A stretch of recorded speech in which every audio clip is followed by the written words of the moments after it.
साल 2013, जून का महीना। पहाड़ों में बारिश ने अपने रौद्र रूप दिखाना शुरू कर दिया था। मंदाकिनी नदी अपने प्रचंड प्रवाह में सब कुछ बहा ले जाने को तैयार थी।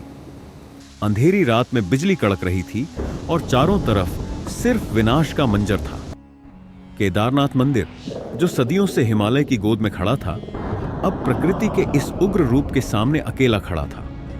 पानी का स्तर बढ़ता जा रहा था और ऐसा लगने लगा जैसे यह ऐतिहासिक मंदिर भी अब बह जाएगा। लेकिन तभी कुछ ऐसा हुआ जिसने सबको अचंभित कर दिया। एक विशाल चट्टान, जिसे बाद में भीमशिला कहा गया, अचानक कहीं से बहकर आई और मंदिर के ठीक पीछे रुक गई। उस चट्टान ने मंदिर को अपने पीछे छिपा लिया और विनाशकारी जल प्रवाह को रोक दिया। पानी ने अपना रास्ता बदल लिया और मंदिर जरा भी क्षतिग्रस्त नहीं हुआ। सुबह जब बारिश थमी और लोग मलबे से निकलकर बाहर आए तो उन्होंने जो देखा वह अविश्वसनीय था। मंदिर के चारों ओर सब कुछ नष्ट हो चुका था। पेड़, मकान, रास्ते सब बह गए थे, लेकिन मंदिर वैसे ही खड़ा था जैसे कुछ हुआ ही न हो। यह कैसे संभव हुआ? क्या यह महज एक संयोग था या यह स्वयं महादेव की शक्ति थी जिसने इस मंदिर को बचा लिया? यही सवाल आज भी लोगों के मन में गूंजता है। क्या आप इस रहस्य को समझने के लिए तैयार हैं?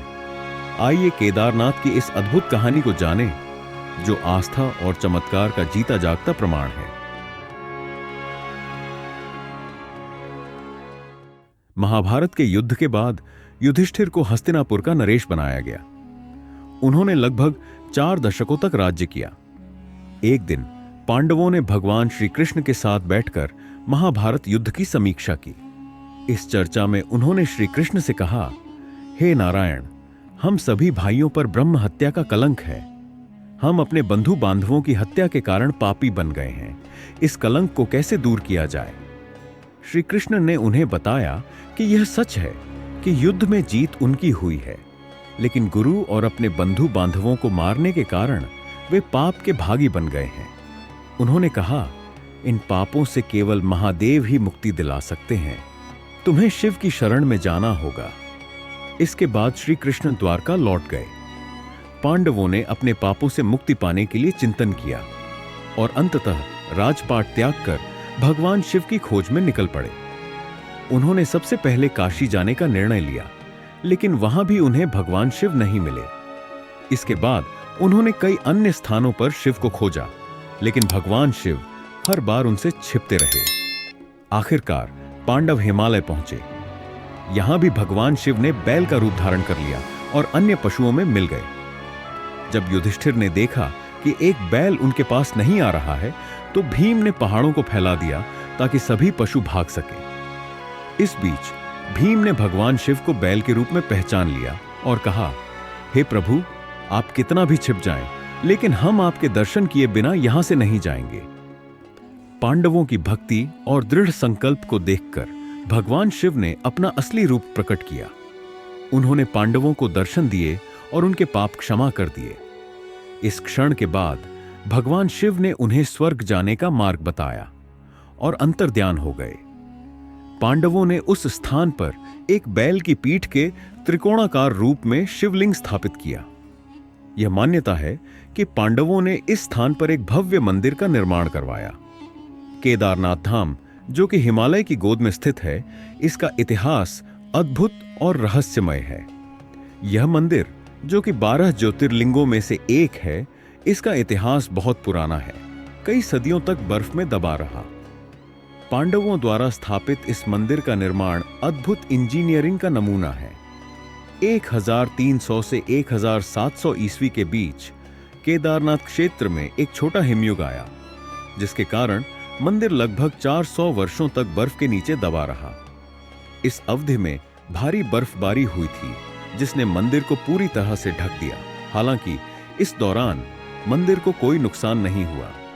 यह इस बात का प्रमाण है कि इसे अत्यंत मजबूत पत्थरों से बनाया गया था, जिसकी दीवारें 12 फीट मोटी हैं।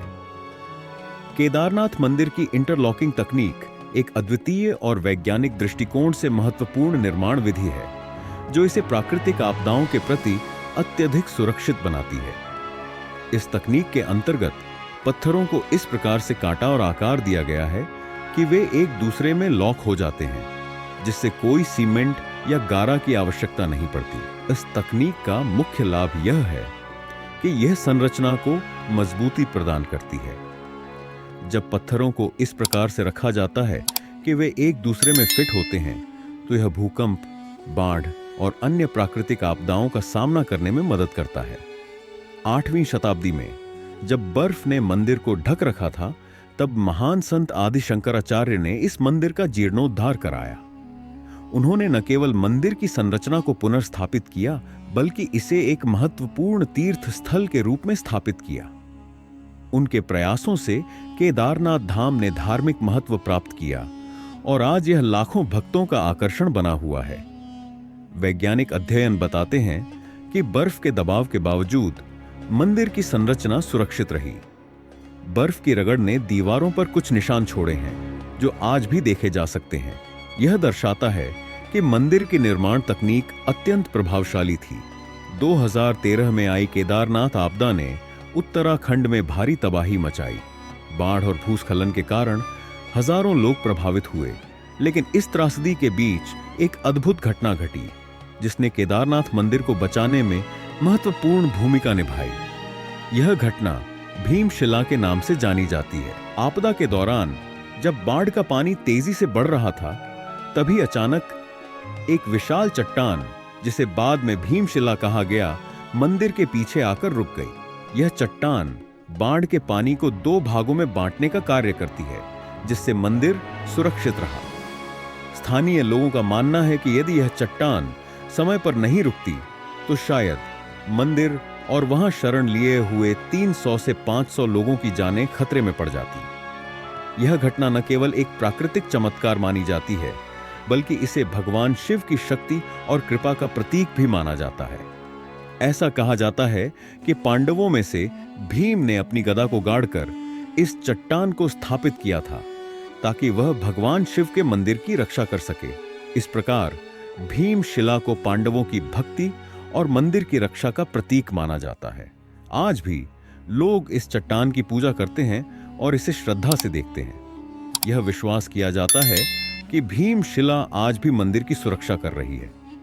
भक्तों का मानना है कि जो भी इस स्थान पर आता है, वह महादेव की कृपा से सुरक्षित रहता है। 2013 की केदारनाथ आपदा ने हमें यह सिखाया कि प्रकृति कितनी शक्तिशाली हो सकती है, लेकिन साथ ही यह भी दिखाया कि भक्ति और विश्वास में अद्भुत शक्ति होती है। भीमशिला का चमत्कार आज भी श्रद्धालुओं को प्रेरित करता है और उन्हें महादेव की अनंत कृपा का अनुभव कराता है। केदारनाथ धाम का मंदिर हर साल भाई दूज के दिन बंद कर दिया जाता है और यह 6 महीने तक बंद रहता है। इस दौरान भक्तों को भगवान शिव के दर्शन के लिए ऊखीमठ के ओंकारेश्वर मंदिर में जाना पड़ता है।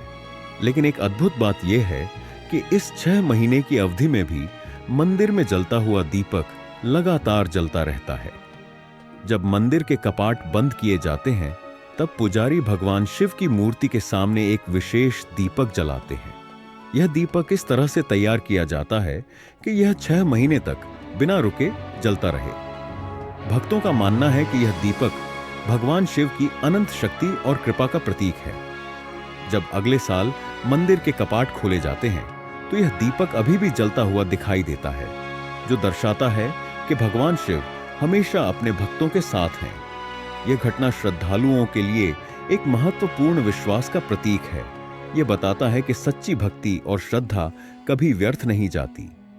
केदारनाथ धाम का यह दीपक न केवल धार्मिक आस्था को दर्शाता है, बल्कि यह भगवान शिव की अनंत कृपा का भी प्रतीक है, जो भक्तों को हमेशा मार्गदर्शन करता है।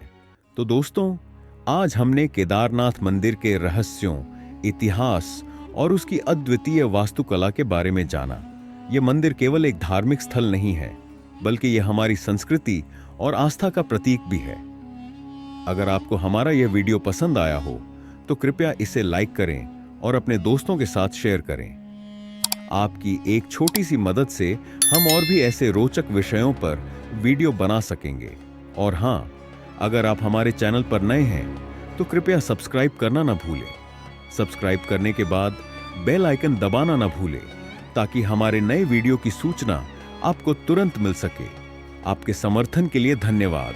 हमें उम्मीद है कि आप हमारे साथ जुड़े रहेंगे और आगे भी ऐसे ही ज्ञानवर्धक विषयों पर चर्चा करेंगे।